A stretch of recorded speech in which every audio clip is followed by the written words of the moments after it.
All right, so it's been about 8 minutes now, so I believe we are ready to get started.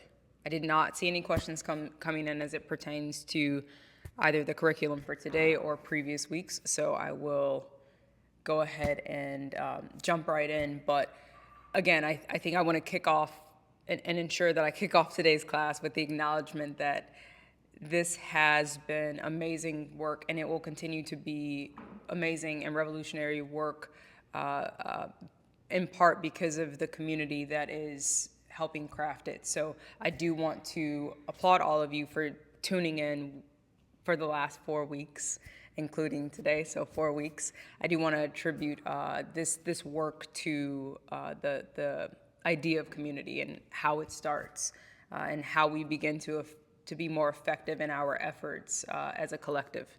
Because in my opinion, I think it's harder to try to get things done alone. So I'm deeply appreciative of the community that we've created here. So with that said, I will go ahead and get started. Over the last few weeks, we have laid the foundation for interior identity. We've touched on color theory across the diaspora, and that has a lot of that context, a lot of the context around what has been done in conversation has been about the diaspora. But there's the constant question of, but what about the Black American experience and how it's so deeply rooted. And again, I wanted to ensure that we were aware that we tie the work that we are doing in present day form to our original roots, which is beyond anything that this land that we're on can truly embody. So I want to acknowledge that while we talked about color theory across the diaspora, we acknowledge the materials that have shaped our culture and where those come from. It is very important that we lean into the Black experience within the diaspora. So today, as we push forward, because it's one thing to look back and kind of have a conversation around what hasn't been done, but now it's the true work of what are we going to do, what are we doing? And what does a fully self-determined spatial future look like across the Black experience and across and within the diaspora?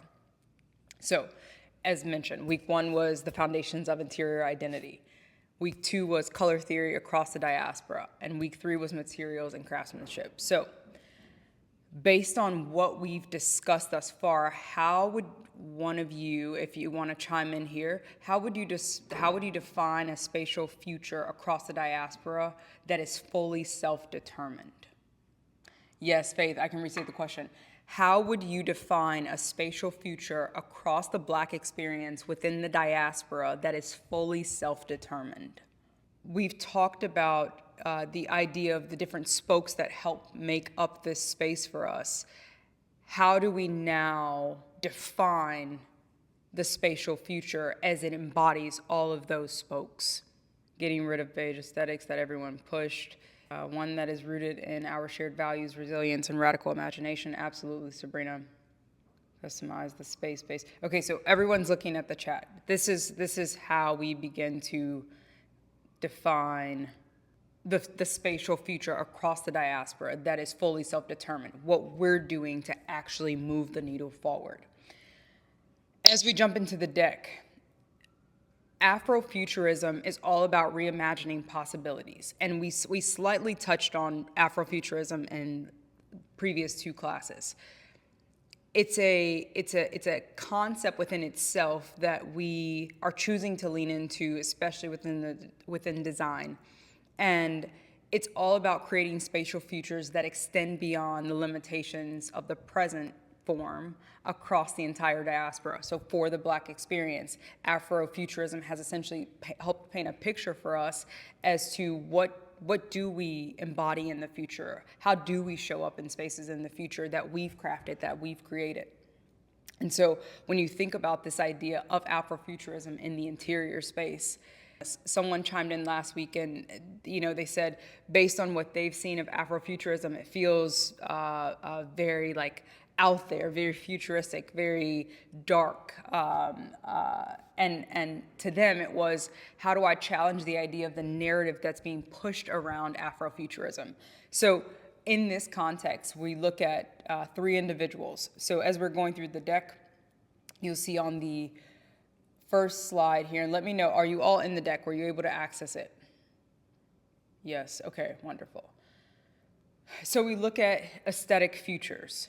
What does Afrofuturism look like in the space of the aesthetic future? So we talk about the materials, the textures, the fabric, so on and so forth, the metallics and deep hues, reaching beyond survival and into radical possibility. That's the idea of what Afrofuturism helps us paint. Colby, you said Afrofuturism can be reclaiming the earth instead of being in the stars, 1,000%.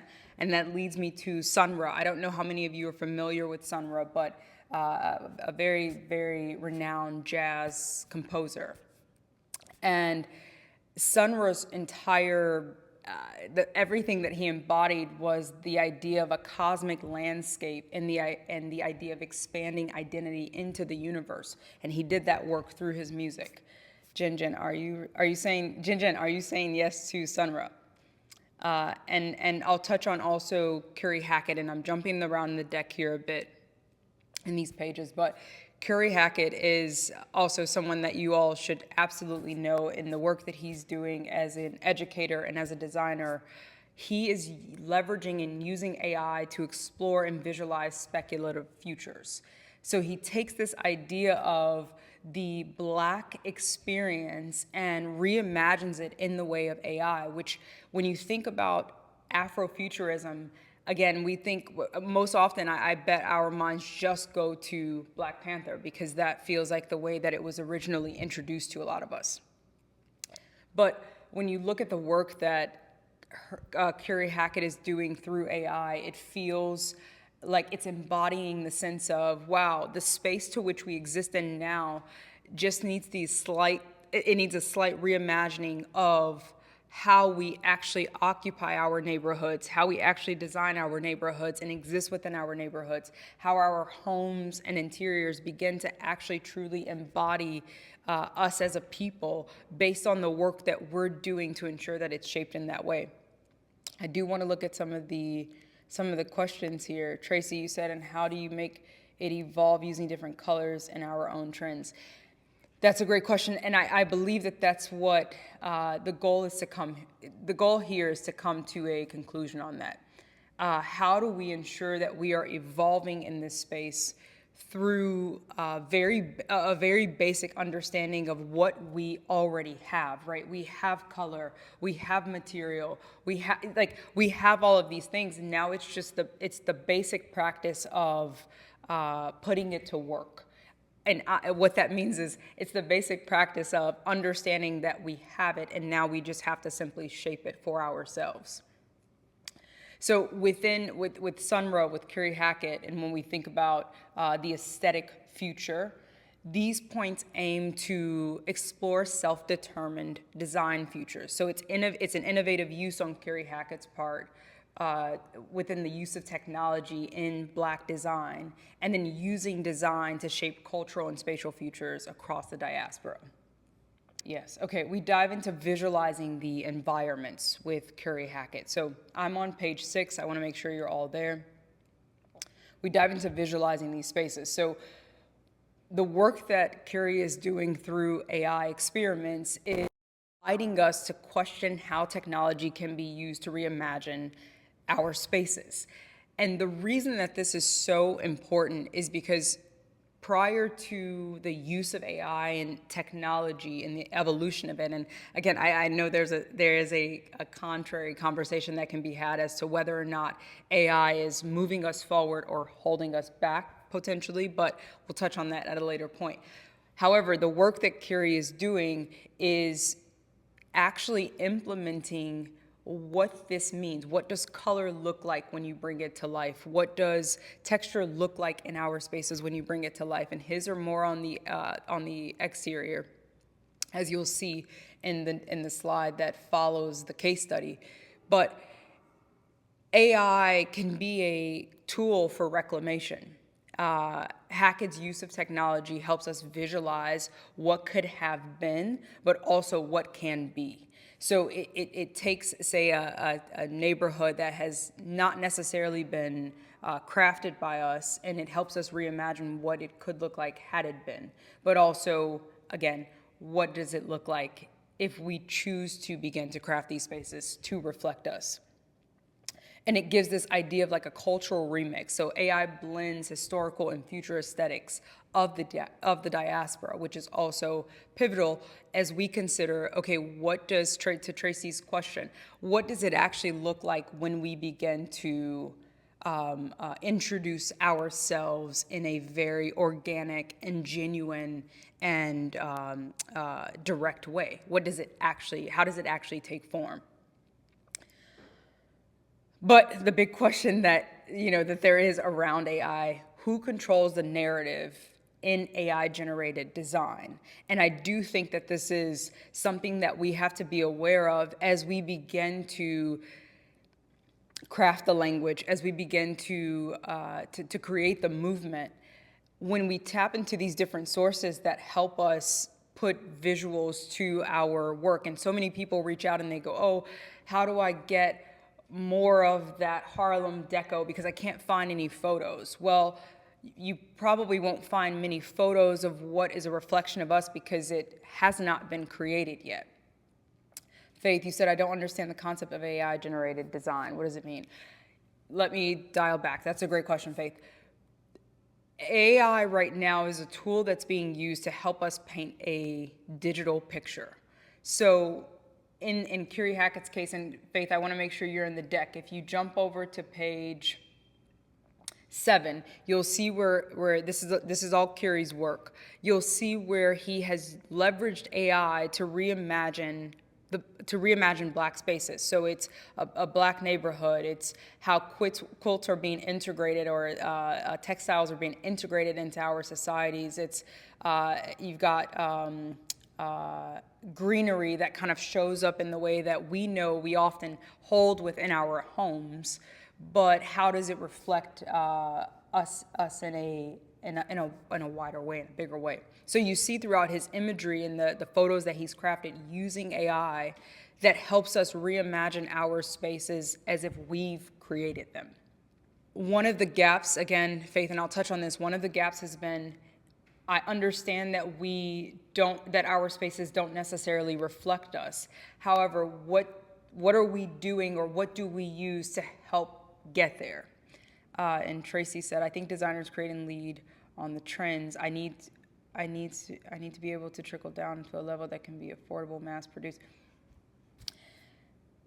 That's another valid point, Tracy, and I will touch on that when it comes to mass production, or just very literally what mass production in layman's terms is its accessibility. How do we gain more access to the things that we essentially want or need within our home? Someone made a point in the first class, which is it's great to have a stool that was handcrafted by someone who is within our community that looks like us, who designed the piece. But if that piece is not useful, if it's not functional, what purpose does it serve? So I believe that's a valid point, Tracy, and it is a gap that we have to fill. But first and foremost, we have to begin to connect the dots on how do we actually imagine our spaces reflecting us first, before we begin creating more sofas or rugs or stools or whatever it be. How do we actually begin to imagine what this world looks like for us, instead of kind of taking what's been handed? I want to make sure we're all still on the same page. So a question that I have is, now that we understand that imagery we can leverage AI to create imagery that helps us connect the dots between where we're at and where we want to be as a society through design, how do we think AI could help us reclaim spatial narratives that have been lost or erased across the diaspora? What do you imagine is a way to leverage and use AI to reclaim? And I will see if anybody is looking to come into the chat. Okay, we've got a bunch of people commenting here. How do you see Afrofuturism being mass produced? So just to be clear, Afrofuturism is the design style. So are you saying within that design style, how do you see it becoming? How do you see designs or objects or furniture, whatever, taking shape and actually becoming more accessible? Is that the question that you're asking? Faith said, I'd see the use of AI imagery as tangible art for my space. Exactly, Faith, and that's you hit it on the head. As we first begin to take the information that we have access to, that we know to be true, we know certain colors resonate with us, so we begin to craft the palettes that feel most digestible. We know what certain materials are actually directly related to us as a culture. So how do we now begin to allow that to take shape in our lives? AI is one of the most beautiful ways right now that helps us paint that picture in a very accessible way. So before we begin to again, accumulate more items that may not be a necessity in our spaces, that may not be a functional need in our spaces, we actually first have to begin with the visualization of those, of the work of introducing those pieces in. Ebony, you said using AI to take inspiration from the past, but maybe implementing them into future concepts. Yes. So, and that's the exact point, Ebony. It is about taking the understanding of all the information that we have access to and closing the gap. So, what if furniture wasn't just something we use, but a way to reclaim identity, space, and culture? So let's look at Giles Theddy and the communal table that he crafted. And right now, just so you all know, I'm on page 8 in the deck. And Giles is a phenomenal artist, and this communal piece that he essentially introduced as a furniture concept. It's a statement about who we are, where we come from, and how we gather. And I think there's a few points that we have to point out here. So crafting identity through design. The materials and craftsmanship that Teddy used to craft this table reflect a deliberate rejection of mass production in favor of handmade, culturally significant design. And again, I mentioned this during the last class. One of our current gaps is, yes, we have furniture, we have people out there who are designing furniture in a way that is slightly more accessible, right? Meaning we can acquire a chair that was designed by a local Chicago mill team. We have access to a lot of this, but not in the way of like, I can go buy it off of a department store shelf. I won't reference any stores because I know we're not consuming at this moment, but in the way that we can go buy it off the shelf. What Giles has done here is he's taken something that was so it's so intimate to our community, to our setting, how we gather across the diaspora. This is something that is, I believe, very relatable to all of us. Handcrafting has long been a form of resistance, and he uses this piece to help it take shape in a way that feels very reflective of us as a community. But it's keeping those traditions alive and embedding meaning into everyday objects. And so when we talk about tradition with the piece that he's crafted, we're used to gathering in a way that is very communal, and he's done that through this piece. And I think this table embodies intentional design, not just for function, but also for storytelling. And when we think about pieces that are intentional for us, it is about understanding, going back to the use of AI, it is about understanding what is an actual need for me in my space. What do I need on a daily basis? What do I need access to, right? That makes me feel more intertwined with myself or my family, whoever's in your space. Okay, I'm going to keep, all right, we've got Christian. Christian, I'm going to let you in. Hello, Christian. Hi. So I've appreciated the conversation so much, but I'm going to jump right into my thoughts. I'll ask a question. Would you say when it comes to creating these spaces, are there mostly consumers and producers, or do you feel like there's another subcategory that we can include in that? Ask that question once more for me. So when we think about who's designing and creating and living in this Afrofuturism, would you say there's mostly the creators of that, the contributors to that conversation, and then the consumers? Or would you say that there's another subcategory in that conversation? I'm sure there's another subcategory, but can you go ahead and get to your point, because I don't know what you're alluding to. I understand. Yep. So one of the things that I was thinking about as you spoke, especially when you were talking about Curry and the work that he's doing with technology, Yeah. is some of my own experimentation with a tool called Mona, which is it uses like a typical video game designing platform, and it allows you to create VR, or not VR, but 3D spaces online. And then I've also used this product. I purchased a MetaQuest VR headset and use this product called Gravity Sketch, which allows you to kind of create any sort of object in virtual reality in front of your face, whether it's a motorcycle or a stool or a chair. And so I think when I think about Afrofuturism and I think about how it can be widely accessible, I'm thinking about firstly, how can we contribute to this conversation, right? Like, what does that space look like, at least in a massively available way, when we can use tools like Mona and things of that nature to create spaces online where I'm creating a stool and you're creating a stool, and someone else is creating a home, and someone else is creating using Mona to create like art exhibits with their favorite artists and using different things that we may not be able to see at Brooklyn Museum of Arts, but we may be able to create our own.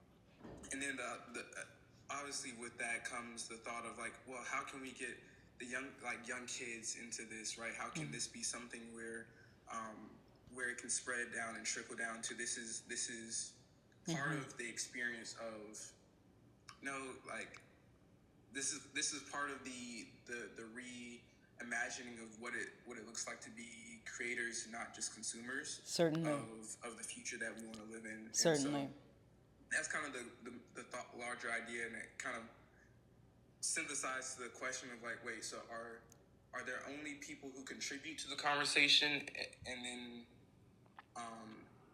or are there multiple groups within that? And so certainly, I think I yes. kind of got a little carried away in thought, but that might help to explain where I was headed. Yes, that adds a lot more color. Thank you for that. I wanted to ensure that I did understand exactly what point we were trying to make. It absolutely is a conversation that's broader than just consumption. We have to be the creators, right? So if we're not creating, it kind of leads us back to where we're at, which is a gap. So certainly, to the point that you've made, there is a need for the creator and there's a need for the consumer, and we have to understand what our relationship is between those two. Gotcha. Yes. I appreciate it. Thank you, Christian. And when we look at this piece by Giles, we see that this is a tool that's being used for liberation, right? It's not your standard table that is that someone is sitting at to just have dinner in a very Eurocentric way. This table was crafted in a way to remind us of how fufu is prepared. And I think the work of this table is doing its job to resist the erasure of reclaiming space for cultural expression. So it shifts from being just furniture to a symbol of gathering history and identity. And I believe that that's the intention that we have to lead with, as we are, to the point that Christian just made, whether we're the creators or the consumers. It's something that we become more inherently aware of. Any questions so far? If not, I will keep going. The real DC. So how would you make wall art into something multifunctional? I'm going to allow Ebony in, and I will answer that question once we come back. Hold that thought for me. Hello, Ebony. Hey, good morning. How are y'all? Oh, we're well. I'm going to speak on behalf of everyone. We're well. Happy Saturday. How are you? Happy Saturday. good. Thank you. Of So I course. just wanted to elaborate on the point that you and the previous speaker were making about the many different parts of being a voice when it comes to Afrofuturism and how AI could kind of either propel us forward and help us get some of those ideas or concepts out. Yeah. I definitely think when looking into the deck and looking at how Giles, I'm saying that right? Yeah, right? you are. Giles, yeah. So looking at how he created this table, I think we were discussing it last week. I think Afrofuturism just looks like Black folks keeping in mind their lifestyles first when it comes to designs of all styles. So I think that, I'm from the South, so a lot of people play spades and cards. If you had like a really ornate table that could literally just bust down and be a spades table, I think that that's something that could be considered Afrofuturistic just because it serves multiple functions and still is what we would consider as being practical. Yeah. And I also always want to say that practical is very subjective to whoever you talk to. Certainly. So I think that AI, although it comes with its own problems, because once again, we're not mainly the minds that are creating these programs, it's people that don't look like us and don't have our walks of life. I think constantly making sure that we show what we're doing with these concepts and putting the ideas out there, and not so much always worried about being able to consume or profit off of it, but really really focus on being creative for the collective so that we can just push the ideas forward could help us. Thank you. Yeah, certainly. That's a valid point. And Ebony, to touch on that, I believe that what you're saying, even when you reference the spade table, that bridges the diaspora through design, right? It bridges the understanding of someone who didn't grow up in the South, but someone who grew up like myself in Chicago, or someone who grew up in Los Angeles or Seattle, wherever. It does bridge the gap, because now you're allowing me into a world that may not be super familiar to me, but I know it's a part of culture.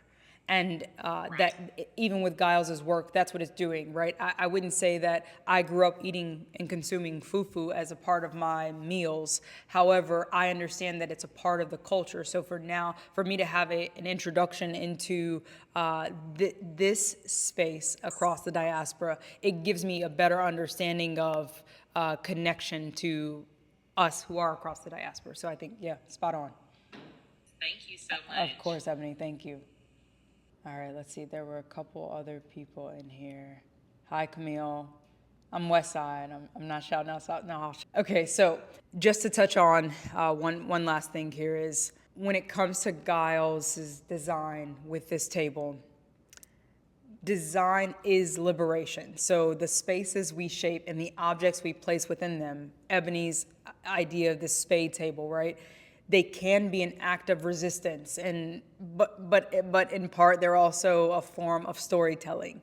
But it also can be a vision of the future of our spaces. So when we look at the work that's being done currently, it opens it opens up a conversation for, but how do I continue to introduce myself? How do I continue to add a piece of me into whatever item, the coffee table or the sofa, whatever it may be? How do I bring that in very organically to what feels most natural to me? Can we use Sankofa to imagine the future? Yes, moving forward while looking backwards. Absolutely. I think that's part of the whole objective here is, if we understand the materials that are inherently connected to us and the color palettes that feel most digestible to us, if we can begin to bridge the gap and kind of tie it together in a way that feels most genuine and most connected, it helps us move forward in the way that we imagine our spaces to be a true reflection of us. I think when we look at the use of AI and the use of technology, again, one point that I do want to ensure that is being made is that where this helps bridge a potential gap in the visuals, it doesn't always spit out to us exactly what feels like a true reflection. So when I say that, and I'll break it down very simply, if you know how to use AI right now to create an image, or if you don't, if this is a whole new concept for you, go back to Curie Hackett's imagery that I included on page 7. If you look at that, it probably took an immense amount of time, I would imagine, for him to come up with these ideas, because AI within itself is not created by us. So now we're trying to get a piece of technology to reflect our voice through imagery, in this case. So where there is still work that has to be done in order to leverage technology, it is, I would say it's probably one of the closest things that we've had to date that helps us bridge this gap in a visual way. Now, while the digital design doors are being opened, we have to raise the question, is it empowerment, or is our culture being turned into an aesthetic trend? I think the challenge, again, with technology is that it can be used to elevate the diasporic design without diluting it and the depth and the history, but it does become, in my opinion, I think you get into a bit of muddy waters when it's not truly a reflection of let's say the Black American experience, or let's say the Nigerian experience. It doesn't necessarily reflect exactly what we're putting into it and prompting it to get out a language that is truly a reflection, but it gets us closer. So now it's coming together to utilize this for almost cultural sovereignty, right?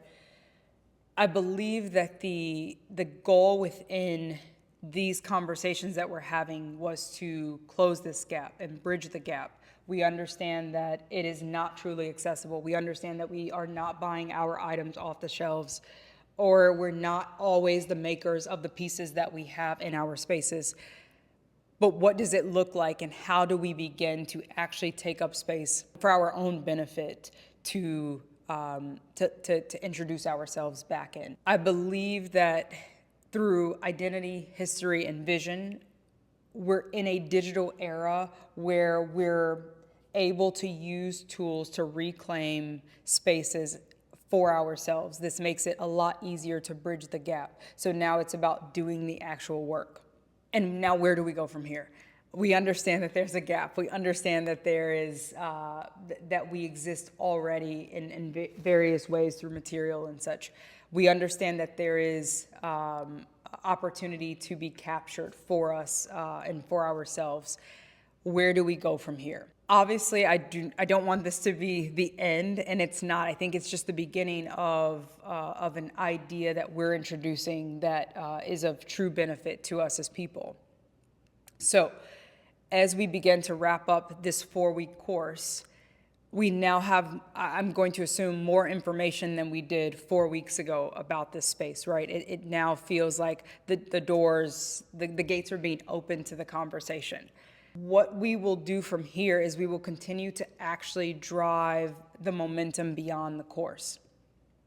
And we're going to do that in a couple different ways. Again, I think we're just getting started. So for those of you who are actually committed to this work, this is going to be a continued effort on all of our parts.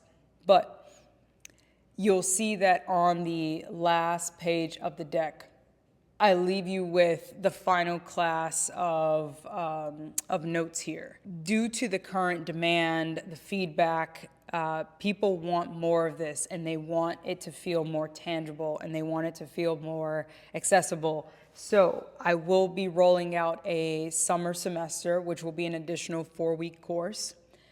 But in the meantime, what work are we doing beyond that?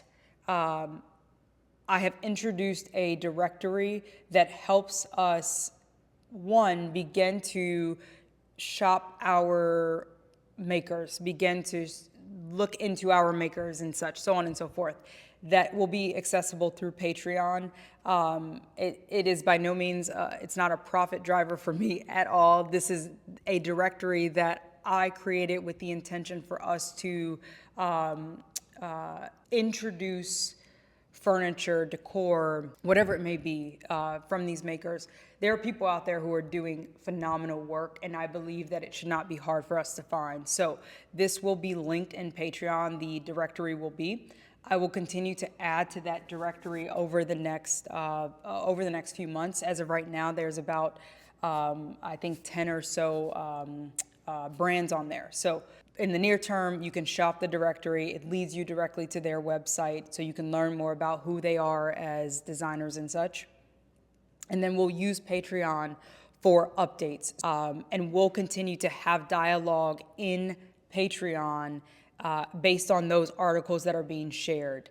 And I think through that work, through having access to a directory, through the work of understanding who's makers in this space already, and how we begin to not only get behind them, but also help drive the conversations that they are having, this will begin to help bridge the gap a lot more. If there are no questions, this is the end of class number 4. If you all don't have any ideas around dialogue as it relates to this final teaching for our initial semester, this will be the end of our class. Let me know if any of you want to come in and leave any final words or comments.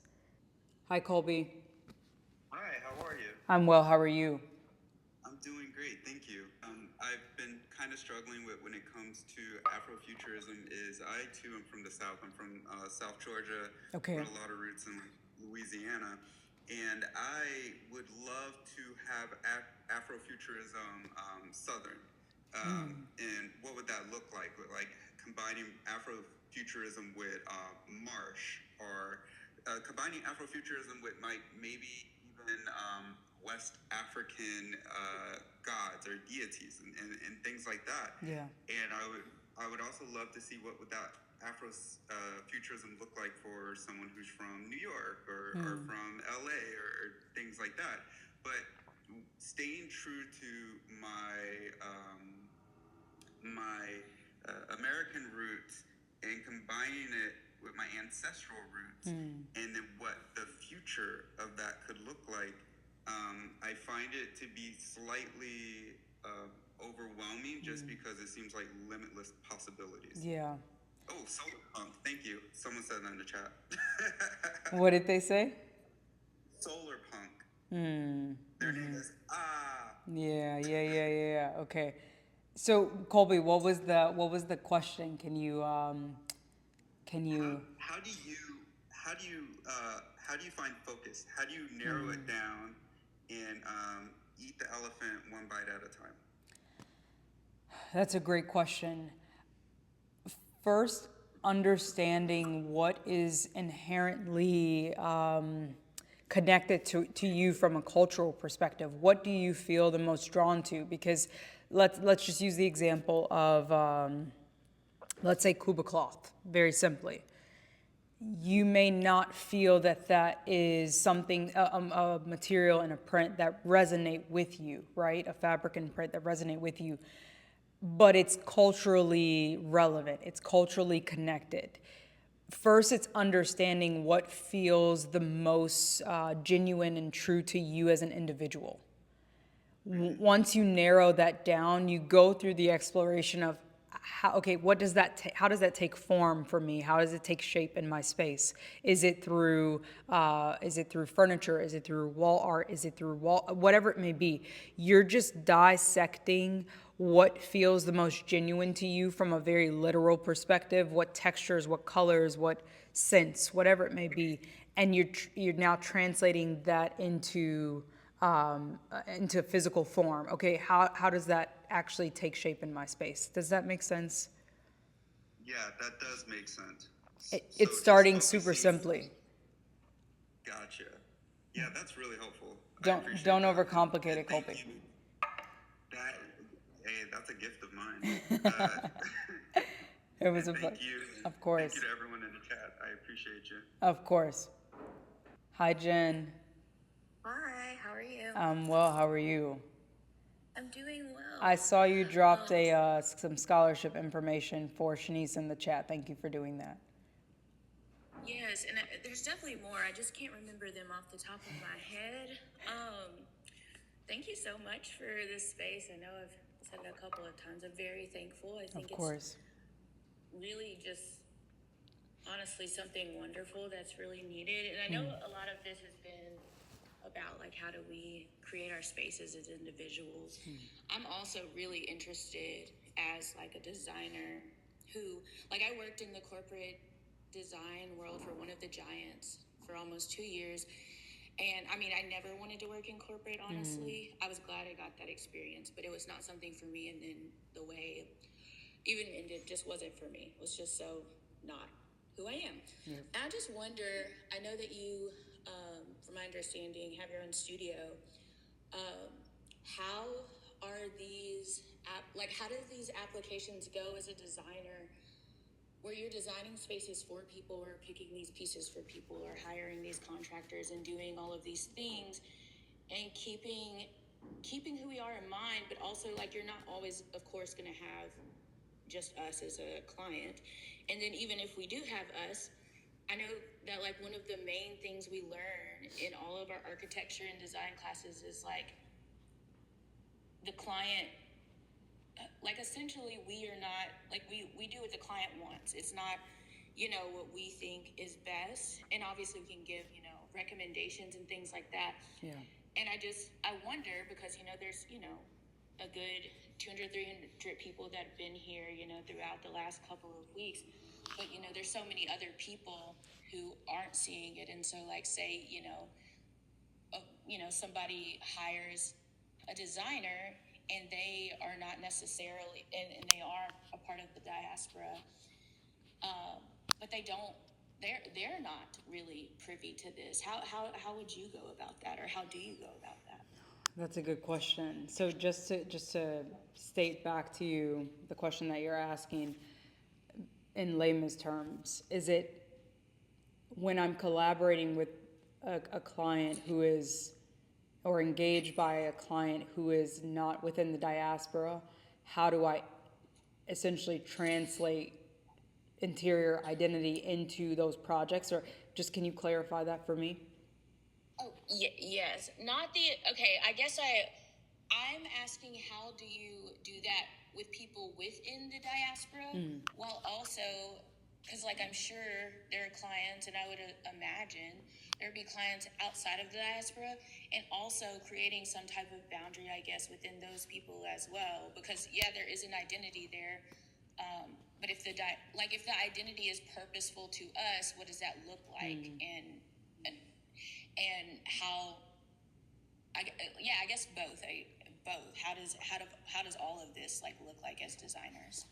And if it's a longer question, I can also message you. So. Yeah, for sure. We can we can absolutely take it offline. But I believe that it's kind of a double-edged sword, right? You can be aware of the need, and you can be in tune with the need and the desire to introduce this concept in the way to which we've discussed, but it takes time for others to digest the information that you are privy to, right?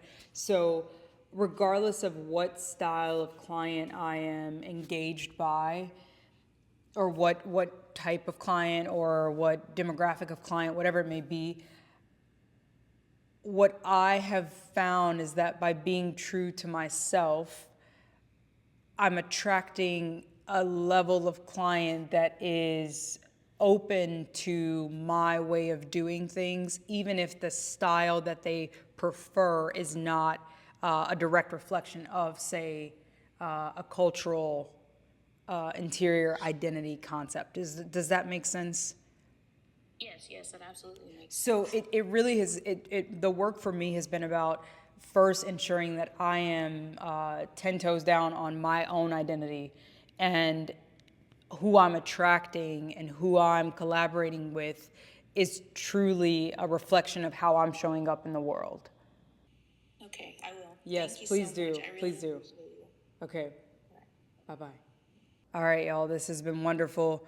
Please stay connected and tuned into Patreon. That's where all the updates will be going from here on out. Of course, Tiff. Of course, Grace, John, Jalista, yes. Camille, yes, yes.